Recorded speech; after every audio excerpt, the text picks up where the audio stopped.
on digital radio, on the app, on your smartphone, on X, YouTube, and Facebook. The Sportscast. Expect the unexpected. The Donut Bag presented by The Sportscast.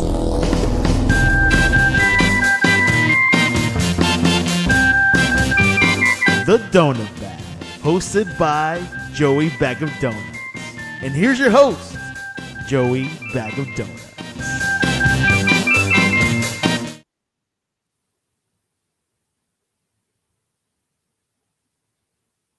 Finally here. Finally. My goodness. After months and months and mock draft after mock draft and stupid speculation after every little stupid little thing, we're finally getting to the point where we could reach an organizational meeting where a company decides where to allocate its resources and millions of people are going to watch. That's right. And millions of people are going to attend and have to figure out how to get the heck out of the Fort Pitt tunnels. I almost wish you could set up a lawn chair somewhere above the Fort Pitt tunnels and just watch as people come into the Fort Pitt tunnel first time, figure out how the hell to get to where they need to go. What is it? The one area where everybody on the left has to go to the right, everybody on the right has to go to the left, and you have 300 feet to make it happen. Pretty much. It drives me crazy, and I've done it millions of times over my entire lifetime, and it still makes me scared every single time. Yeah. Or when you're coming from the Fort Pitt Tunnel into town, and if you happen to choose the wrong lane, you end up in Monroeville, and you're just I'm sure that's half the population of Monroeville is just people that made a wrong turn and they couldn't figure out how to turn back. And it's like, well, I guess we're living here now. Yeah, we're gonna stay here. It's gonna be some poor Jets fans are gonna be watching it for me, and he's out in Monroeville. That's right. Like, well, we're here. I don't know how to get back, and these Yinzers don't seem very sure either. So right. Yeah. Don't ask me for directions because I've only lived here all my life, and I get lost every time I'm downtown. So good luck is right. All. May the odds be in your favor. If you're in Monroeville and you get on the turnpike, you gotta head to Ohio, not Pittsburgh. If you head to Pittsburgh, yeah. And I am going to be one of those goofballs that will be down there. So you're gonna go. You're gonna do it. I'm gonna go. I don't know where I'll be. I don't know. I don't know. Where are we all gonna be? I see the giant stage in front of the stadium. I see that. So I assume everybody's gonna be there, but it's like, okay. Where do we stand? Where do we sit? Where do we actually watch this thing? Is there going to be TVs? Is there going to be loudspeakers? Am I just going to watch Roger Goodell mouth words or something? I don't know. I have a bunch of friends. I think this is what's going to happen. I have a bunch of friends going down, and they're just going to do a tailgate. And I think unless you're in that immediate first 20 rows or something like that, I think you're going to end up tailgating with other Yinzers and as my daughter would say, I'm just here for vibes. I'm just here for, because I don't like crowds. I'm not a people person. So this is like the worst case scenario for me, but I'm going because, okay, it's a once in a lifetime thing. It's not like I'm going to travel to Detroit or Green Bay or something to see their draft experience. So it's like, okay, let's see what it's like. Hopefully they keep it entertaining for us. Right, and they're expecting 250,000 each day, I think is what they're saying. At least it's what they're expecting. So, it's going to be interesting. I think I would probably side with what you're saying with just, some of the health things I'm going through. I can't be there, but it would be interesting to be down there at least one of the days. Probably Thursday night's the biggest night to be there. But, I mean, it probably won't be back here for another 15 years, if it's not longer. So, you might as well go when you can. I wonder if I need to bring a chair. I don't know. I guess I think about that. I don't know.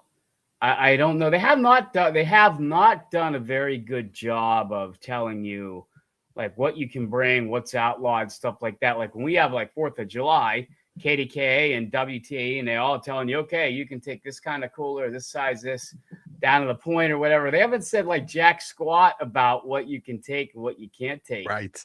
Down there. Yeah. So yeah, they have those like little carry-on sling bag chairs now. If I were going down, that's probably what I would take. Yeah. Something that I could just flip out and Yeah. you know. Yeah.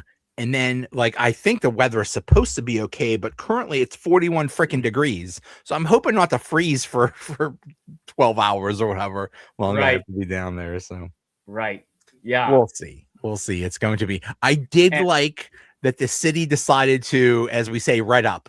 We did all. It's like when you have people coming over to your house, like, oh my God, I got to clean up and everything. It's like, I didn't even realize this room could look like this. Yeah, right. It's nice. Looks nice redded up like that. City looks nice. Yeah. Put a little Sean on Mr. Rogers and Art and Yeah. yeah. And what do you say after you clean? It's like, okay, don't mess it up. Okay, Yeah. Pittsburgh, don't mess it up. It's like, are we going to get to keep this stuff afterwards? I don't know. We just read it up. Yeah, and if by my math's correct, Joe, if they stay at 21, the Steelers, that pick's probably not happening between 10 and 10:30 at night. Right. So, whew, that's Right. That's a lot. And I have a feeling we might have to stay till the end. I'll get to that in a second. But anyway, let's talk about the first topic. Aaron Rodgers still has not signed. We keep hearing reports of he doesn't know. He hasn't told the Steelers. The Steelers don't know. They would expect something by now. Blah, blah, blah. This is God. I can't wait till we have a real quarterback and we don't have to deal with this crap anymore. We're gonna look back like 10 years from now. We're gonna look back at the mid 2020s and say, you remember that time we had Russell Wilson and Mitch Trubisky and Aaron, old man Aaron, President Rogers, and Right. You remember that stuff? Like hopefully it'll just be a bad dream. But now we got to put up with this stuff. What do you think is going on? I just think at this point, I told you the other day we were texting back and forth. I guess I'm somewhat shocked, but I'm not. I think when they brought in Mike McCarthy, I think if he was going to sign right away, he may have done it then.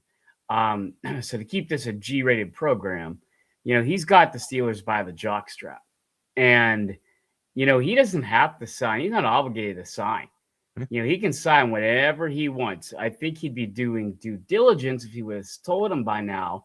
And Mark Cavalli said on the X today, "Oh, you're crazy if you don't think the Steelers already know. They don't know." Maybe he's right. Maybe he's wrong. But why not just tell us what the decision is? But obviously, we don't know. And right now, I think the attitude's probably changed. I think a lot of Steelers fans may have been complacent and said, okay, I'm okay if Aaron comes back. I'm okay if we don't draft the quarterback in the first round. But I think right now people are like, okay, Will Howard's our guy. Just like they were last year when they're like, okay, I'm ready to go with Mason Rudolph. Let's go with Mason, yeah. So I think they're like, Will Howard's our guy. And I'm kind of in that club house right now too, Joe. To me, Will Howard's the guy. If we get a quarterback in the third or fourth round and he wants to come in and compete, great. But I'm kind of over the Aaron Rodgers thing at this point. I'm kind of going back of what I said before. But, I think the guy could at least had some common courtesy to have said, you know what, I'm coming back, go do your thing and let's just keep it going. But who does it benefit for him to wait? What it's not like, what are we trying to throw off the Bengals or something? It's like, ooh, they don't know what we're gonna do a quarterback. Ha ha ha! We'll show you. You don't even know what we're gonna do. We don't even know what we're gonna do. Ha ha ha! We're like, there's only one possible explanation for why he's doing this, and I think it was the reason last year. I think it was into like end of May or June or something like that. It was like right before the mandatory June. OTAs or mandatory whatever they call them. I think the same thing is going on this year. Because remember, when he signed with the Jets, it was right around draft time. It was like a day or two before the draft. And then they had OTAs, and he didn't show up because he was in Egypt doing God knows what in a pyramid or whatever the hell he's doing. Go, Right, you know, right. go smoking old pharaohs or something. I don't know. But people gave him so much crap for that. It's like, what are you doing? Shouldn't you be dedicated to football? This is your job, man. What's wrong with you? And he got so much criticism for that. So I think he said, you know what? Fine. I'm not officially going to sign with a team until all that crap is over. And then I could go like be there only when I absolutely have to, when it's mandatory, then I'll show up. Maybe that's the only possible explanation that makes any sense. Because I don't know why else would you do this? I don't either, because I don't see, it doesn't benefit anybody. It actually, like you said, it kind of harms the whole situation, makes it even more difficult. Maybe Caballi's right. Maybe whoever the powers that be do know what's going on. But you would think at this point, if they did, and not that they owe it to us, I'm not that kind of a fan, but if they did, it would just said, hey, by the way, he's coming back. We don't have the details of a contract yet, or we do have a contract. Here it is. Or the contract hasn't been, agreed upon yet, reached on, whatever the heck it is. It's just, he's coming back, or we have not confirmed, been in talks to know if he's coming back yet. But here we are. And again, I think the only saving grace, Joe, is, again, it's not a quarterback-rich draft. So there's not like 4 or 5 guys right there where the Steelers could move up to get, or the Steelers could trade to be their franchise quarterback.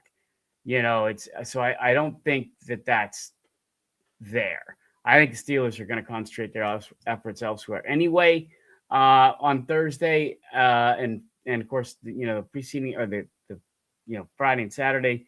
But still, it's just, come on, man, just tell us what's going on and figure it out and let the Steelers know. And because I put it more on Rodgers than I put it on the Steelers. Right. Here's another theory. For someone that hates attention, and when he said, "Oh, when I retire, you'll never see me again. I'm going to go Kaiser Sose or whatever." For someone that hates attention, he sure likes to attract the attention. And maybe he's just doing this because, hey, what have we been talking about for the past 3 months? Hey, what's going on with Aaron Rodgers? What are the insiders talking about for the last 3 months? What's going on with Aaron Rodgers? Like, it keeps his name out there. Yeah, I don't buy that for a minute, Joe. He's always on McAfee. Right. It's like he always wants to be the star of the show. And even when he's quarterback, it seems like he'll tell, no, keep these guys off the field. We're going for it on 4th down. I'm making that call. Right. I mean, like, give me a break. Like, you're not going to just drift off into we'll never see you for 2 or 5 years. Give me a break. Right. This was the host of Jeopardy for a while. Come on. Like, don't give me this. Yeah. Right. So, like the whole thing with the wife. There's people trying to get pictures of my wife. Well, did it just here's me and my wife there. Yeah, now you're done. now right. The mystery's over. Like it's right. Well, it was like Pat McAfee saying, "Well, I'm not going back to wrestling," and then what's he do? Right. He's center stage last night, and then he came right out again today. That was my last thing. Yeah, right. He'll probably be back tonight or something. Yeah. Yeah. Right. Exactly. Yeah. Exactly. I think a lot of people were wishing he would stay away forever. I don't know, that whole thing did not go well. I just feel like I do feel we're fortunate because I think there's other concerns they want to address.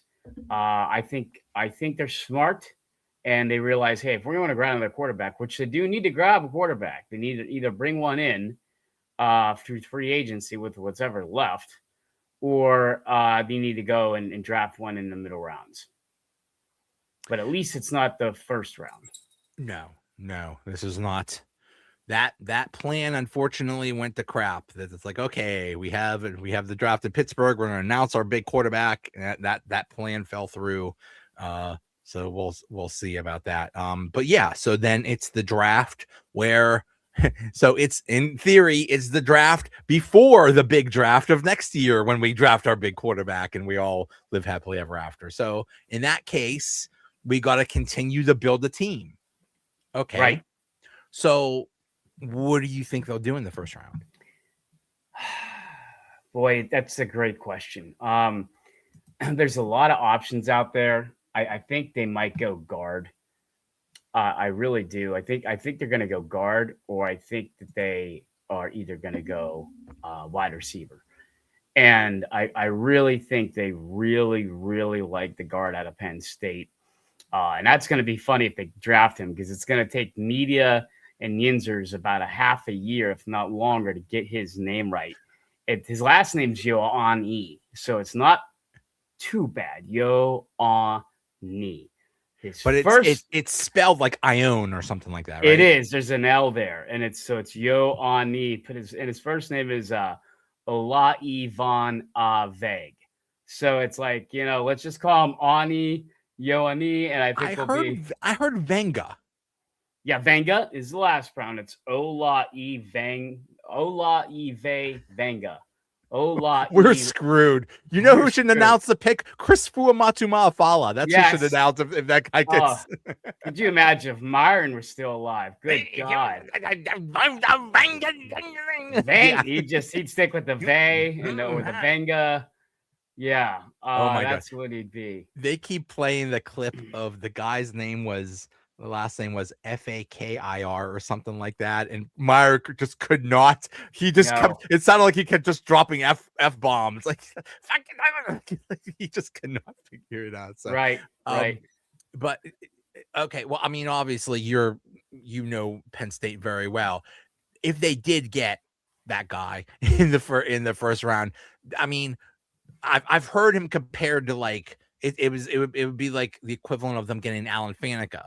Like they did not think that Alan Faneca would fall to them. It's like, okay, we usually don't draft a guard in the first round, but we're gonna have this guy for the next 10 years because he's gonna be an all-pro and he's gonna be awesome. It sounds like the same thing with this guy. He's an absolute bulldozer. There, if you YouTube him and you want to see him, the first highlight you might see, I believe it was they had won.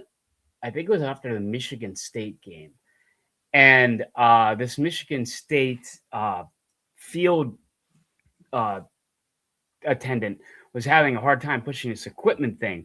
Well, he jumps down off the rail and just starts pushing it himself. I think I've seen that, yeah. Yeah, and then there's this one where they're playing UCLA, and he just destroys this guy. I mean, absolutely manhandles this edge rusher who's big. And just throws him to the ground and then hits him again, and all good hits. So I mean, he's a hard guy to pass up on, and that's I guess a little bit where Aaron Rodgers plays into it, Joe, because whether you're bringing him in or you're bringing in Will Rogers, if you're bringing in Will Howard, you want to protect him. So I think that's the way they go. But then they could go wide receiver. I keep hearing for some reason, and I mean, who am I? I don't agree with it, but they like that Makai Lemon out of USC. Mm-hmm. I'm not as big of a fan of his because I don't think he's as impressive as an athlete, and he's 5'11". I'd much rather them get Denzel Boston from Washington. He's just an ideal outside receiver at 6'4", and I think that's the way they want to go. I know they loaded up on 2 receivers with getting Michael Pittman Jr., but it's time I really want to see the Steelers go offense. They did a decent job free agency wise, defense, but now, Joe, it's time to go offense.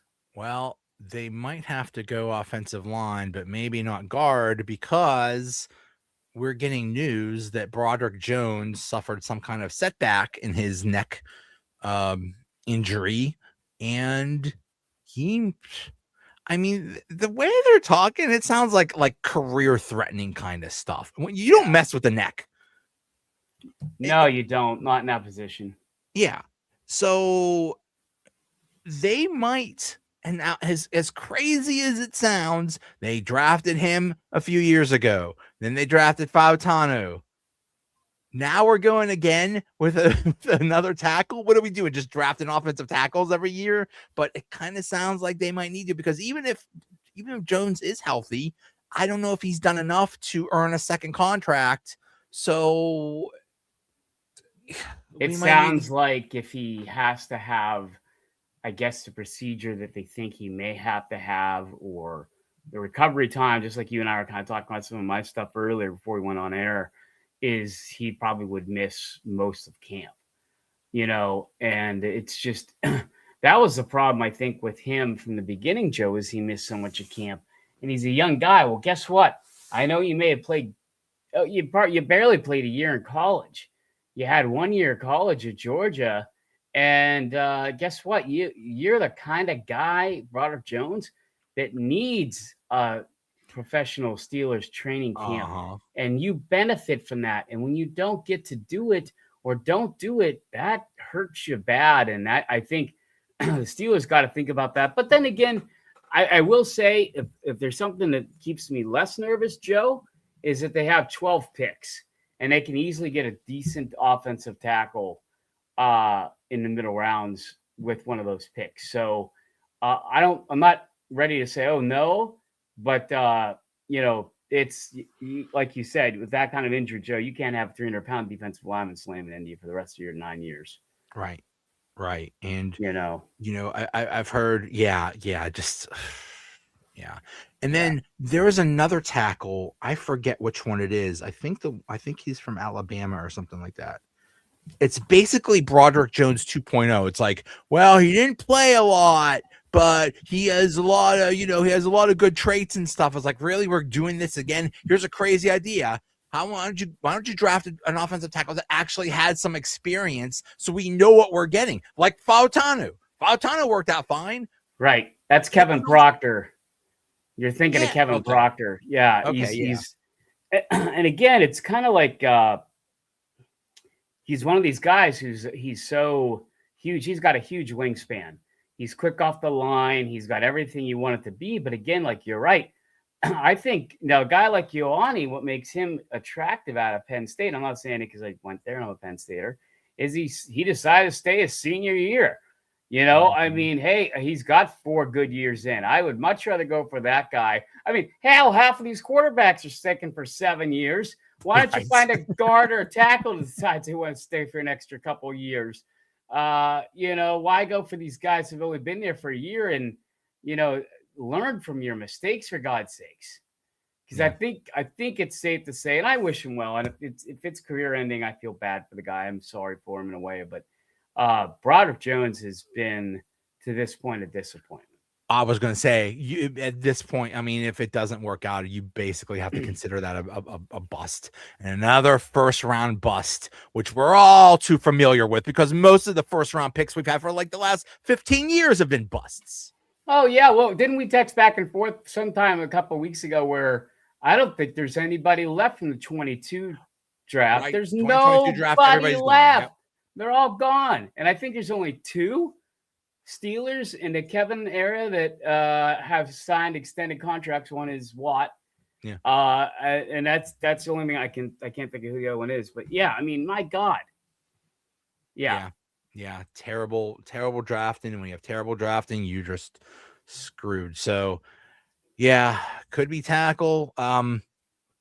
You know, at first, Flyers scored. Yeah, I know. I just saw. The thing about Denzel Boston that I thought, well, you can't get him because he's too much like DK Metcalf and Pittman.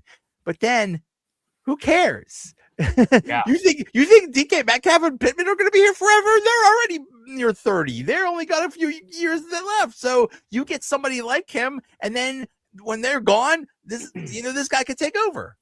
Well, and like you look at what the Packers went through most of the season, they had a heck of a barrage of injuries to their wide receivers, and they had to rely on just about everybody in the tight ends and the grandmothers to fill in at wideout. So, you know, the Steelers could be in the same bucket. So, yeah, go get the wide receiver now. You certainly can't rely on Roman Wilson. Stop waiting for Roman Wilson. Right. I think that ship's pretty much sailed, and, you know, bring in this guy. That's why, again, I'm not trying – not everybody's Antonio Brown, but Lemon, I seen him. He's pretty fun to watch at USC. I got to see him play a couple of times this year. But again, at 5'10", I just rather get the 6'4" guy. Just my thing. Yeah. Just my thing. I saw the other day where they've been running these little videos where here are the top 5 busts from the 2011 draft or the 2003 draft. And Plex was on there. I'm like, well, Plex wasn't necessarily a bust. And I remember just watching him line up. You remember when Plex lined up? He looked like a Great Dane out there, compared to the other players on the Physically, field. he was tall and so athletic, and yeah, Right. he was just awesome. Yeah. And they must forget that it was the David Tyree catch, with the football and the helmet thing against the Patriots, but it was Plex that caught the winning touchdown in that game that put the Giants over the I think it was like a fade or something like that. Yeah. in the back of the end zone, and Plex caught the winning touchdown. So, yeah, give me that 6'4" height in the NFL, Jay or Joe. Yeah. I agree. We'll see. But sorry, go ahead. linebacker could be there, but I don't think they're going to go linebacker. I think they're going to go wide receiver I've heard maybe linebacker, maybe safety, maybe cornerback. Like, okay, but I thought you already addressed that. So right. And then I still think they could be. You might be standing in that crowd Friday, and they may announce a trade, and with all those draft picks that they've accumulated and compiled, the Steelers may move up. They have the capital to do it. What do they have? 12 picks. They're not going to make 12 picks. You can't. That's just a waste. Right. Like when I do these mock drafts, and like when it comes to like by the time it's like the 4th, 5th round, like I've already addressed all my needs. What else do I need to draft here? So, and I think whoever they like, whoever they really want, whether it's a wide receiver, a tackle, whatever, I don't think they're going to wait, and I don't think they can wait. Okay. And then there's the factor of this thing is in Pittsburgh. The plan was we're going to announce our quarterback, and and everybody's going to live happily ever after. Well, that didn't happen. But imagine like around pick 10, 11, 12 or something. Especially, I think the Ravens draft 14 or something like that. If we jump ahead of them, because I mean the Ravens and the Steelers almost draft the same people anyway. But imagine we announce a trade, because the Steelers, the Rams have made a trade with the Pittsburgh Steelers. The crowd will go crazy. Yeah, and one of the Ravens' biggest needs is wide receiver. So it might be very interesting if the Steelers really do have something for like Denzel Boston, Amari Cooper Jr. from Indiana. One of those guys like that. If they want to jump up to get him, they might make the move to do it.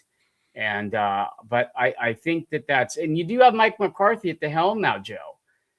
So I mean, he may say, "Oh no, we're going gas pedal. We're going offense. We're, maybe they jump up and try to get a running back. I don't know. I think Jeremiah Love is probably the only guy really worth drafting, and I think he might go top 5 or you never know, top 10. He could fall. He could fall. Yeah, you're right. But the Steelers definitely have something to give. But here's my theory. I think not only could they trade up, I think they could trade up again to get back into the end of the first round. Oh yeah, I think they could trade like their second round pick and move up and have 2 first round picks.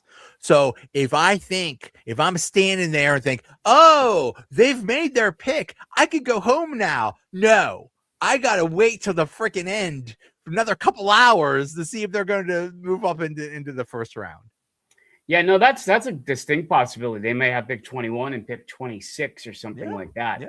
And that could make it very interesting, because now what, the Bengals have no picks in the first round, the Giants have 2. Right. I think is what it is, right? So and the Giants have 2 like in the top 10. I think they have like 5 and 10 or something like that. Mm-hmm. Right. So yeah, what the wheeling and dealing is going to be a lot of fun too, and I think Steelers fans are really kind of hoping for that. Did you see the when they had a little press conference with Omar Khan and Mike McCarthy, and Omar was saying, yeah, this year they changed it from teams, instead of teams having 10 minutes per pick, they only have 8 minutes now. 8. And he was saying, it's like, yeah, that's really hard. That 2 minutes makes a lot. And Mike McCarthy like, hey, I got 40 seconds to make a play call. I think you could do whatever you need to do in 8 minutes, buddy. It was pretty funny. Right.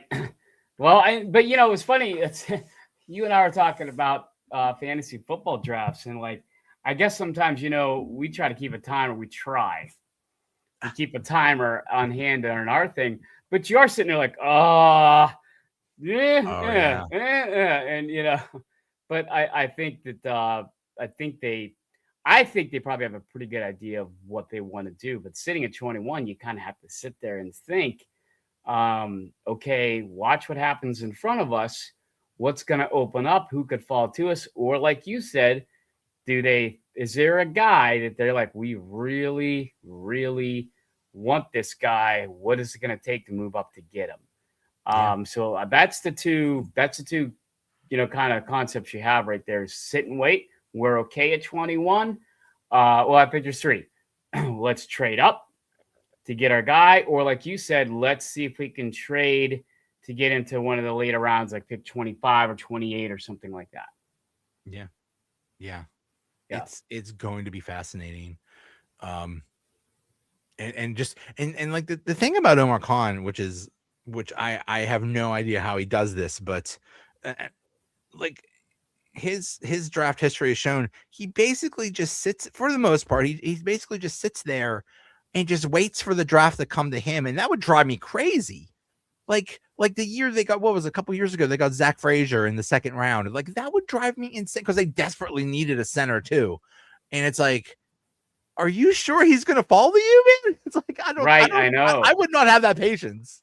I know. And that's the thing. Like, is he going to swashbuckle a little bit this year and decide to move up? And of course, then I think they only had 6 picks that year. Now you have twice the amount of picks. Right. So it's like, well, and the thing is too, obviously the Giants and the Bengals were talking about this for a few days.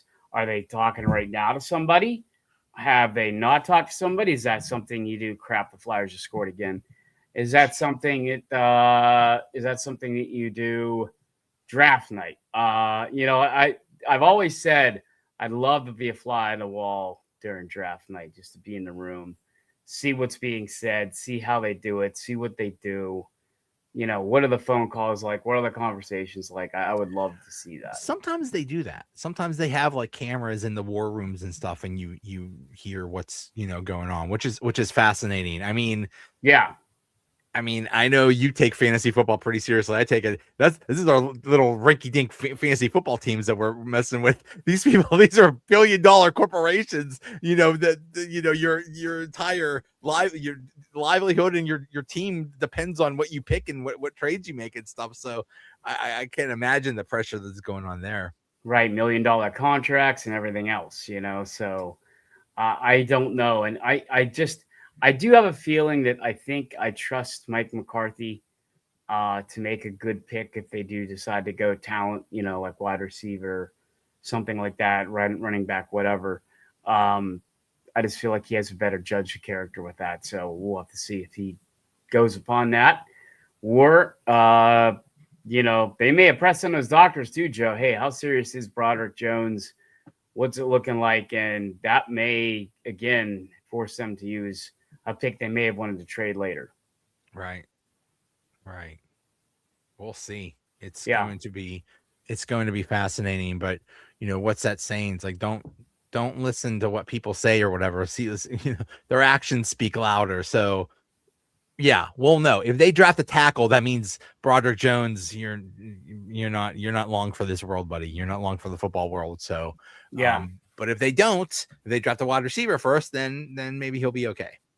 I thought it was interesting because I was waiting for the Florida dropout, but like they showed a bunch of Ty Simpson highlights of him throwing on pro day back in Tuscaloosa.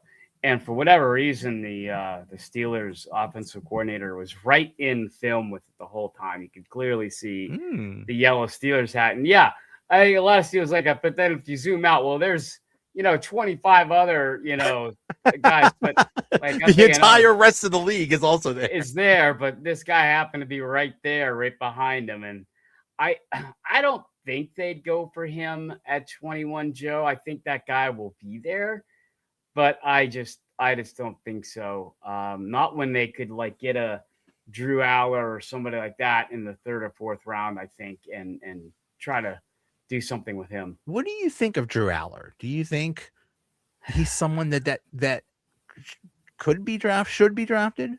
For me, he's almost somewhat like a Will Howard. We got to see him play a lot more. Had a broken ankle this year, so you didn't get to see him play much this year. But that was the thing where James Franklin never developed him well, and he never got a lot of wide receiver talent at all. It would have been nice. I mean, he had decent numbers for not having much to throw to, and it would be interesting to take a guy like Drew Allen, plug him on a team with Michael Pittman Jr., and some big wide receivers with pro talent, and all of a sudden you might have something. And if he's sitting there in the third or fourth round, and you have all the picks the Steelers do, and they haven't traded him, well, what the hell? If they're like, well, we got, what do they have right now, Joe? 3 picks in the third round? 3 in the third, yeah. And if one's sitting there, it's 67 or 71, and Drew Allen's sitting there, take a chance. Why not? Yeah. He is 6'5", 228 pounds. And as they say, you can't teach that. No. He has the size. He has all the physical tools. It's like, well, he doesn't play well in big games or whatever. It's like, okay, so he can learn, but you can't teach 6'5". Right. And it's interesting how these things always go. That part kind of fascinates me too. Like, not only did he have a very good combine, he also had a very good pro day at Penn State, which also, the Steelers attended. And I did find it interesting the Steelers brought him back for an interview, which they did not do with the Alabama quarterback. So Aller was in last week at some point. And, that was interesting to me. And the fact that he had 2 good days, where if you remember, Will Howard had a disastrous combine, but when they put him in Columbus last year and he had his own wide receivers, he looked like the next, Troy Aikman. He looked phenomenal. So I don't know. It's kind of interesting. I think they should draft a quarterback every year. Hey, you never know. And you know what? If you have too many good, young, promising quarterbacks, guess what? Trade one, because every team is almost desperate for a quarterback, and you get something back for him. So, yeah, you don't have to do the first round thing where, look at the Falcons. The Falcons have like 9 quarterbacks. Right. I don't know what they're going to do with them all. But none of them are good. They may even draft this guy from Alabama. Like, why not? Hey, why not? Hey, why not? I say, hey, why not to 3rd and 4th round picks? I don't say that to a 1st round pick, but my God, the Falcons. So yeah, but that's that. Drew Aller could be kind of interesting if he's floating around there in the 3rd or 4th. And if you have the pick him. I by no means think they should draft him like in the top 2 rounds. No. Yeah. No. Yeah. He's kind of this year's Will Howard, and yeah, okay. Yeah, a little bit. Yeah. 3rd round, 4th round, maybe 5th round, something like that. Sure. Mm-hmm. Take a chance. So right. The funny thing is I have to keep reminding myself, Joe, that we're under a kind of a new regime. I know Omar Khan, and actually how Omar Khan might be really running the show for the first time. Because, it was always under the suspicion, well, is Omar Khan running the show? Is Mike Tomlin running the show? Are we really seeing the first year of Omar Khan going, hey, all right, it's actually mine. This is my show now, yeah. And then you throw in Mike McCarthy at the mix, and it really is a brand new approach to the draft, which this organization badly needed. Yeah, I just look at last year, the Pirates got rid of their coach and they got better. The Penguins got rid of their coach that was, Mike Sullivan was there forever. And he won championships and stuff, and they got a new coach and instantly they got better. I think they're just going to get better because they have a different coach with a different philosophy instead of the same thing for almost 20 freaking years. Yeah, no, Nothing against Mike Tomlin, but he had to go a long time ago because you just get stale. Well, and we just got done 10 minutes ago talking about how not good the drafts have been lately. So this is like a whole new, refreshing start. And again, because we're so used to, like you said, 20 years of that, I have to keep saying, well, wait a minute. This could be Omar's first draft with his hands uncuffed. And then we got Mike McCarthy and his staff. So it's pretty brand new. You knew who the Steelers were going to draft, because on, what was it, senior day, or if there was a pro day or something like that, Mike Tomlin would practically dry hump the dude he wanted. Like, we made it very obvious. I love you. I want you. We're going to draft you. It's like there was very little suspense. We knew it was going to happen. Here, now, we're not sure. We're not sure what position. We're not sure what player. We have a general idea. That's it. Well, I told you, it scared the heck out of me. Like, what was it like after he retired or left or whatever? He said, well, a lot of times when I'm drafting a guy, I'm not necessarily looking for the player with the best ability because I'm supposed to coach that out of him. Like, oh my God, is that the way you were thinking the last couple of years? Because it showed, you know? Yeah. Yeah.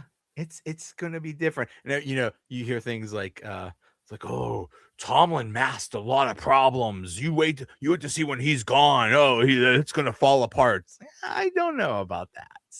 Right. We'll see. Right. We'll see. Yeah. Yep. But this draft is going to be huge. I've never seen any team with 12 draft picks. So it's going to be fascinating how it all works out. And I'm so excited that I just hope everything goes well in Pittsburgh.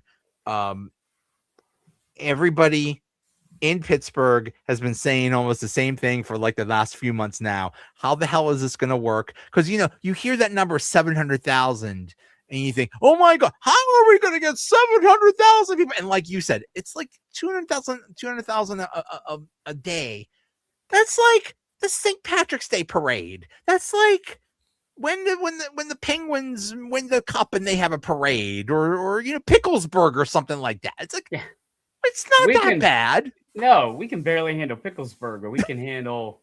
Yeah, I don't know. I know my wife, her company's, I think she's sending some people down there, and but I think you're right. I think your tickets, like they say, day one and then you're done, and then day two or day three or whatever it is. When we used to have season tickets for the Penguins, if you remember, the Penguins hosted the draft back in like I remember that, 2013 or 2011, somewhere in there.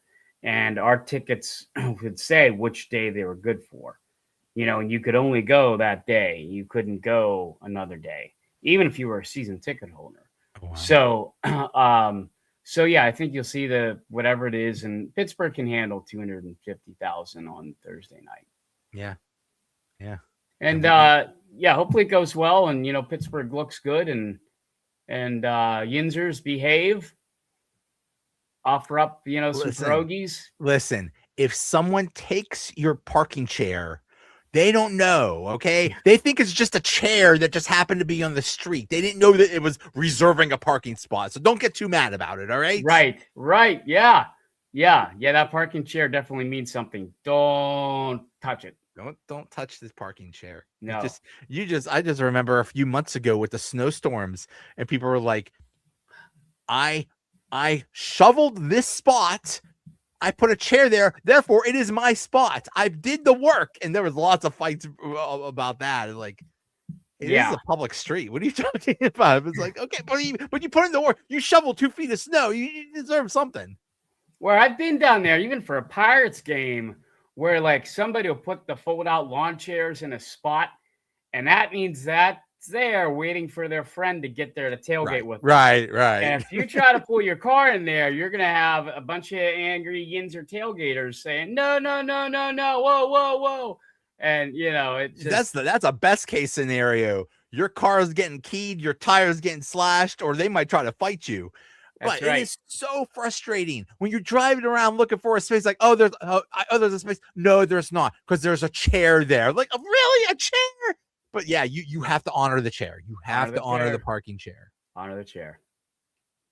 I just hope somebody uses during the draft, somebody uses the word jag off.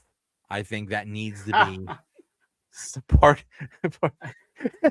That needs to be the chant, and when Roger goes up to announce the Steelers pick. You're a jag off. Yeah, you need to start that while you're down there, Joe. You're a jag off. Yes, you have to. Perfect. That would be fantastic. That would be fantastic. It is a tradition unlike any other. Anytime That's right. Roger Goodell shows up, people are like, boo. Yes, My yes. So goodness. just throw in the jag off part and you'll be good. You're a jag off. I'm going to practice that. Yes. All That's right, funny. sir. Hey, All right, thanks have so much for fun. coming on. It is great seeing you again. You look Yes. awesome. Thank you. And Thanks for having me. Oh, anytime, man. All right. We'll see All you right, I'll soon. see you. Thanks, Joe. Mhm.